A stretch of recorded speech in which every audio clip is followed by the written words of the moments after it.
आज आपण रेस्टॉरंटमध्ये मिळतं तसं क्रीमी बटर गार्लिक मशरूम बनवणार आहोत। खूप भन्नाट लागतं हे, एकदम टेस्टी लागतं। तर याची रेसिपी शेवटपर्यंत नक्की बघा आणि आपल्या चॅनलवर जर नवीन असाल तर आपल्या चॅनलला नक्की सबस्क्राइब करायला विसरू नका। तर आपण रेसिपीला सुरुवात करूया। नमस्कार, मी अंतरा, स्वातंत्र्याचं मध्ये तुमचं स्वागत आहे। आज आपण मशरूमची एक मस्त अशी टेस्टी रेसिपी बघणार आहोत आणि ती आहे restaurant style creamy butter garlic mushroom. खूप मस्त लागतं हे एक स्टार्टर आहे, हे एक तुम्ही मील म्हणून सुद्धा वापरू शकता। तर हीच रेसिपी बघण्यासाठी आपला व्हिडिओ शेवटपर्यंत बघत राहा, व्हिडिओ कुठेही स्किप करू नका आणि आपल्या चॅनलवर जर नवीन असाल तर आपल्या चॅनलला नक्की सबस्क्राइब करायला विसरू नका। तर चला आपण रेसिपी बघूया। थंबनेल बघून तर समजलंच असेल आपण काय बनवतोय। तर आज आपण बनवतोय क्रीमी बटर गार्लिक मशरूम। हे जे क्रीमी बटर गार्लिक मशरूम आहे हे एक मील म्हणून वापरलं जातं। यामध्ये दोन प्रकार आहेत, एक क्रीमी बटर गार्लिक मशरूम आणि एक ड्राय बटर गार्लिक मशरूम। जे ड्रायवालं जे असतं ते तुम्ही ॲज अ स्टार्टर म्हणून वापरू शकता आणि हे जे क्रीमी बटर गार्लिक मशरूम आहे हे जास्त करून लेमन कोरिएंडर राईस आणि तंदूर रोटी किंवा नान यासोबत खाल्लं जातं। तर यासाठी इथे मी 200 ग्रॅम हे बटन मशरूम घेतलेले आहेत। हे बघा, अशा प्रकारचे हे बटन मशरूम असतात। इथे हे जे बटन मशरूम आहेत हे मी स्वच्छ गरम पाण्यात चांगले धुवून घेतलेले आहेत। यावरती खूप माती असते त्यामुळे स्वच्छ धुवून चांगले घ्यावे लागतात। इथे गरम पाण्यामध्ये आपण शक्यतो धुवून घ्यायचे, म्हणजे याला जी माती चिकटलेली असते ती निघून जाते। आणि ह्या बटन मशरूमचे साधारणतः मी असे 4 भाग केलेले आहेत। आता हे जे बटन मशरूम आहेत हे साफ कसे करायचे, तर इथे मी गरम पाण्यातून स्वच्छ धुवून चांगले काढलेले आहेत। पण ह्याच्यावरती एक जो एक असा लेयर असतो तो आपल्याला काढायचा आहे। तर तो आपण असा हे बघा सुरीने काढायचा आहे, म्हणजे ते अजून जास्त स्वच्छ होतात। हे बघा, अशा प्रकारे ह्याचा जो एक लेयर असतो वरती तो आपण काढायचा आहे। म्हणजे काय होतं, अजून जर कुठे काही शिल्लक राहिली असेल घाण किंवा काही तर ती पूर्ण निघून जाते। हे बघा, अशा प्रकारे। तर अशा प्रकारे आपण हे असं व्यवस्थित ह्याचा एक लेयर जो आहे वरचा, हे बघा, हा काढून घेतलेला आहे। आणि हे खालचा जो भाग आहे ह्याचा फक्त अगदी थोडासा जो भाग आहे हे बघा एवढासा हा काढून घेतलाय। आता आपण ह्याचे 4 पीस करणार आहोत।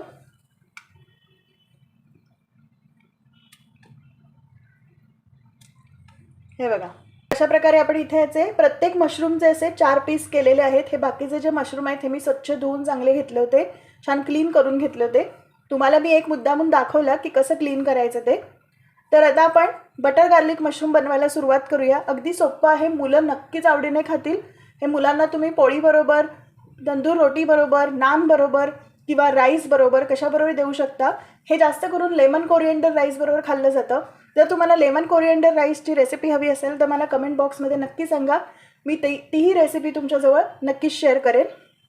तर आता आपण रेसिपीला सुरुवात करूया। आपलं पॅन इथे तापलेलं आहे, यामध्ये आपल्याला घालायचं आहे 1 टेबलस्पून तेल। तेल यासाठी घालतात की डायरेक्ट जर आपण बटर घातलं तर बटर हे जळू शकतं, त्यामुळे आपण आधी तेल घालायचं आहे। यानंतर आपण घालणार आहोत 2 टेबलस्पून बटर।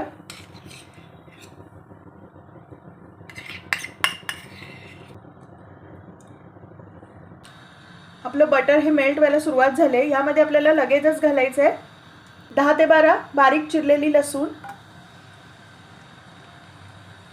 इथे मी साधारणतः 10 ते 12 लसणीच्या पाकळ्या घेतल्या।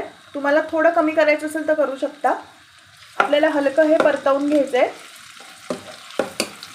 आपल्याला याचा कच्चटपणा घालवायचा आहे आणि हलकीशी आपल्याला ब्राऊन करायचे, जास्त पण नाही, हलकीशी करायचे। एकदम पण जळका स्वाद आपल्याला यायला नको, हलकीशी आपल्याला ब्राऊन करायचे।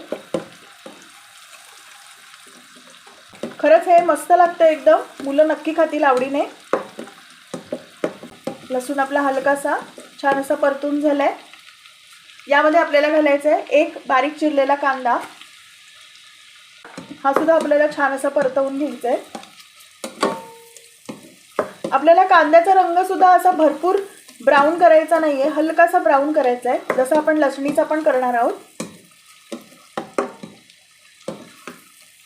छान असा परतवून घ्यायचा आपल्याला। हा असं आपल्याला परतवतच राहायचं आहे, म्हणजे आपला हा कांदा आणि लसूण जास्त ब्राऊन होणार नाही, आपल्याला हलकीशी ब्राऊन करायचे. अगदी रेस्टॉरंटमध्ये मिळतं तसंच आपण अगदी बनवतोय, सेम तसंच लागतं हे क्रीमी बटर गार्लिक मशरूम. इथे आपण हे मध्यम आचेवर करतोय. आपण आता गॅसची फ्लेम पण थोडी बारीक करणार आहोत. हे बघा हलकासा रंग आपला कांद्याचा आणि लसणीचा बदलला आहे. इथे आपण गॅसची फ्लेम आता लो करणार आहोत, नाही तर आपला कांदा हा जळू शकतो आणि लसूणही जळू शकते आणि मग जळका स्वाद हा चांगला नाही लागणार. आपलं छान हे परतवून झालं आहे. यामध्ये तर आपल्याला घालायचे आहेत हे मशरूमचे तुकडे. आपल्याला हे छान असे परतवून घ्यायचे आहेत.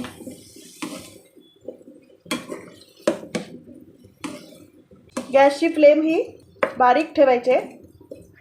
आपले मशरूम हे छान परतवून झाले. यामध्ये आता आपण घालणार आहोत 1 टीस्पून मीठ. मीठ इथे घालताना अगदी कमी घालायचं आहे, कारण आपण इथे ऑलरेडी बटर वापरले आणि बटरमध्ये खूप मीठ असतं, त्यामुळे मीठ घालताना अगदी कमी घाला. चव घेऊन बघा आणि लागलं तर मगच वरून आपण मीठ हे घालू शकतो. तर आता आपण हे मिक्स करून घेऊया. मीठ घातल्यामुळे काय होतं, मशरूमला पाणी सुटतं आणि मशरूम हे पटकन शिजतं. आता आपलं हे व्यवस्थित मिक्स करून झालं आहे. आपल्याला यावरती झाकण ठेवायचं आहे. एक 5 मिनटं आपल्याला छान अशी वाफ काढून घ्यायचे, म्हणजे मीठ घातल्यामुळे मशरूमला पाणी सुटेल आणि मशरूम हे आपलं पटकन शिजेल. मशरूम हे पटकन शिजतं, मशरूम शिजायला अजिबात वेळ लागत नाही. एक 5 मिनटानंतर आपण बघूया. आपली 5 मिनटं झाली आहेत. आपण झाकण काढूया. इथे मिठामुळे मशरूमला पाणी सुटलं आहे आणि आपलं मशरूमही व्यवस्थित शिजलं गेलं आहे. हे बघा मस्त आपलं मशरूम शिजलं गेलं आहे. मशरूम हे पटकन शिजतं, याला अजिबात वेळ लागत नाही.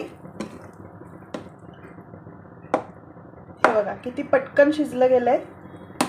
एकदा व्यवस्थित मिक्स करून घेऊया. आपलं मिक्स करून झालं आहे. आता आपल्याला यामध्ये घालायचं आहे 1 कप मलाई. इथे तुम्ही फ्रेश क्रीमसुद्धा वापरू शकता. मी इथे दुधाची मलाई वापरली आहे.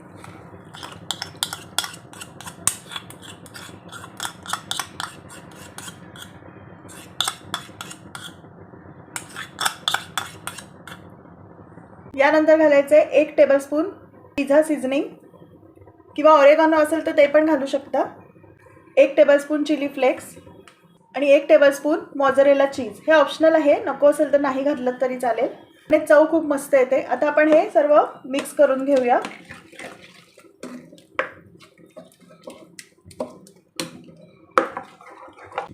आपण हे सर्व मिक्स करून घ्यायचं आहे.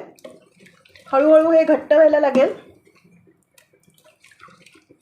आपलं मिक्स करून झालं आहे.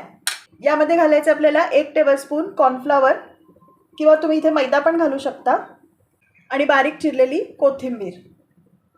आपण हे मिक्स करून घेऊया. गॅसची फ्लेम आपण थोडी मध्यम करणार आहोत. आता हे हळूहळू घट्ट व्हायला लागेल आणि याला छान असं क्रीमी टेक्स्चर आलं आहे. बघा मस्त टेक्स्चर आलं आहे एकदम. इथे तुम्ही दुधाच्या साईऐवजी क्रीम वापरलं तरी चालेल. मी इथे क्रीमच्या ऐवजी मलाई वापरली आहे. हे बघा किती छान आता हळूहळू क्रीमी टेक्स्चर यायला लागलं आहे. आपलं हे मिक्स करून झालं आहे. इथे मी टेस्ट घेऊन बघितली, थोडंसं मीठ कमी आहे, त्यामुळे थोडंसं मीठ मी इथे घालते. हे मिक्स करून घेऊया. काय मीठ कमी झालं तर घालता येईल, पण जर जास्त झालं तर घालता नाही येणार, कारण बटरमध्ये पण मीठ असतं आणि चीजमध्ये पण मीठ असतं. आपलं मिक्स करून झालं आहे. यावरती आपण झाकण ठेवूया आणि 1 मिनिटभर वाफ काढून घेऊया. झाकण काढूया. बघा किती मस्त असं क्रीमी टेक्स्चर आलं आहे. बघा किती मस्त झालं आहे. खरंच खूप हे मस्त लागतं. मुलं पण नक्की आवडीने खातील. हे तुम्ही पोळीबरोबर पण नक्कीच देऊ शकता किंवा भाताबरोबरही खाऊ शकता. हे बघा किती मस्त झालं आहे. एकदम परफेक्ट टेक्स्चर आलं आहे आणि टेस्टही खूप भन्नाट आली आहे. तर या ठिकाणी मी आता गॅस हा बंद करते. तर आपल्या इथे क्रीमी बटर गार्लिक मशरूम हे तयार झालं आहे. अगदी रेस्टॉरंट स्टाईल आपण इथे बनवलेलं आहे. खरंच हे तुम्ही नक्की ट्राय करून बघा. आपण रेस्टॉरंटमध्ये जाऊन हे मागवतो, तर हे आपण अगदी घरच्या घरी सोप्या पद्धतीने बनवू शकतो. हीच जी पद्धत रेस्टॉरंटमध्ये आहे तीच मी इथे वापरली आहे. हे बघा काय मस्त क्रीमी टेक्स्चर आलंय, एकदम भारी झालंय. टेस्टला तर खूपच भारी लागतं. तर आपल्या इथे क्रीमी बटर गार्लिक मशरूम तयार झालेला आहे. रेसिपी आवडली तर नक्की लाईक करा, जास्तीत जास्त शेअर करा आणि आपल्या चॅनलवर नवीन असाल तर नक्कीच आपल्या चॅनलला सबस्क्राईब करायला विसरू नका. तर आजची रेसिपी तुम्हाला कशी वाटली हे मला कमेंट करून नक्की सांगा. त्यासाठी आपला व्हिडिओ लाईक करा, शेअर करा आणि आपल्या चॅनलवर नवीन असाल तर आपल्या चॅनलला नक्की सबस्क्राईब करायला विसरू नका आणि बेल आयकॉनचं बटन दाबायला विसरू नका, म्हणजे तुम्हाला नवीन व्हिडिओज हे बघायला मिळतील. चला मग भेटू आपण आपल्या नेक्स्ट व्हिडिओमध्ये एका नवीन रेसिपीसह. तर विश तुमची, डिश आमची. नमस्कार.